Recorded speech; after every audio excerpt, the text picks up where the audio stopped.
So I wanted to bring you the latest reporting on these stimulus negotiations. Some new developments in particular with the Senate Republican caucus. There's always been a question mark of how many of them, or if any of them, would support a stimulus package of the size that the White House and Steve Mnuchin have been pushing. So I'll start with the good news. Senator Rubio has come out and said, okay, this isn't perfect, but I would support the deal. Sounds supportive of a $1.8 trillion bill, even if it's more expensive than you want, saying we run the risk of structural damage to our economy. If we do nothing, we do need to do more, which should be obvious to all, but apparently is not. So we thank the senator for being on the right side of this one. No, literally the only Republican with any stones in this entire thing to come out and be on the side of the people, especially when his colleague, Senator Rick Scott, is one of the chief opponents of such a deal. It's not a surprise. Rubio is the one who created the Paycheck Protection Program, chairman of the Small Business Committee, one of the most forward-thinking Republicans during this entire crisis. And want to make sure I applaud him seriously because it takes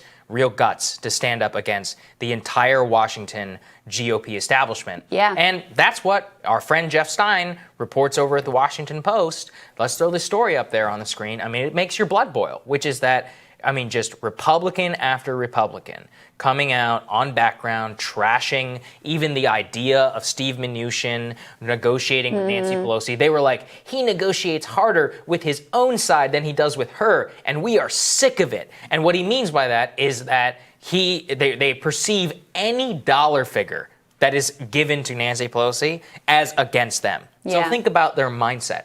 Any extra dollar, not about what it's for, not about just dollars, is a loss for them. It's ideology. I mean, this is a cult, a deficit cult, essentially. And the closer we get to the election and the more that Trump's political fortunes seem to be, on the downswing, the less that he has, the less power he has to ultimately pressure them to go along. Yes so and no. That's part of the dynamic that's unfolding here, too, is the closer that they get to Election Day, the less impetus, and this is what Jeff Stein was telling us yesterday, the less impetus the Senate Republicans have actually to do something. On the flip side, the Democrats are the exact opposite. The closer they get to Election Day, the more they want to do something, because then you pass a deal right before Election Day, Trump doesn't really have a chance to get a bump out of that. Checks can't go out and land in people's mailboxes before that happened, or in their bank accounts, rather.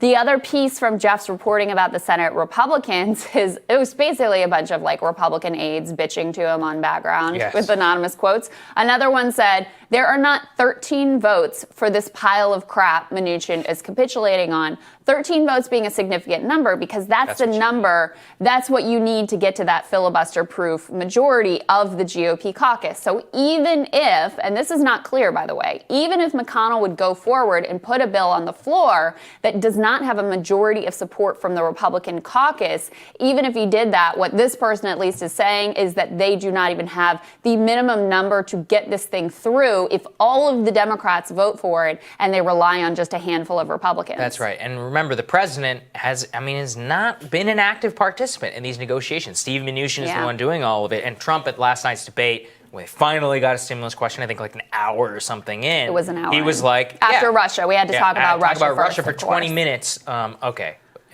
Don't get me started. So he, finally comes out and he's like, look, if we have a deal, the Republicans will support it. Not a large guarantee of that, especially if he's not willing to put everything on the line. Look, these people can't be seen as publicly crossing Trump, but he's not been willing to draw that line yet. Look, at this point, I don't think there's going to be a deal. I just don't. 12 days to go to the election. Just procedurally, they need 3 days in the House just to get the damn thing over to the Senate. Right. Then Senate procedures, you need 30 hours of consideration on the floor. 30 hours of Senate time is like 2 days. People want to give speeches and amendments. There's a reconciliation process. I just don't see it. And Joe Biden was really weaselly last night, too, on his stimulus answer. He's on the Democratic talking points of they passed it, which is true. They passed their thing months ago, and they just need to go along with that. Well, that's true. But what about the deal that's on the table now? Yeah. Should you actually support that deal? Because it is likely the last best chance to get people some help. And then, yes, if you're president, if you have a Democratic Senate and you want to do more, you want to get people back up to that $600 unemployment or whatever is necessary at that time, you can do that then, right? But people cannot wait through these winter months with no help. So they really can't. That is the state of play. All right, we'll have more Rising for you after this.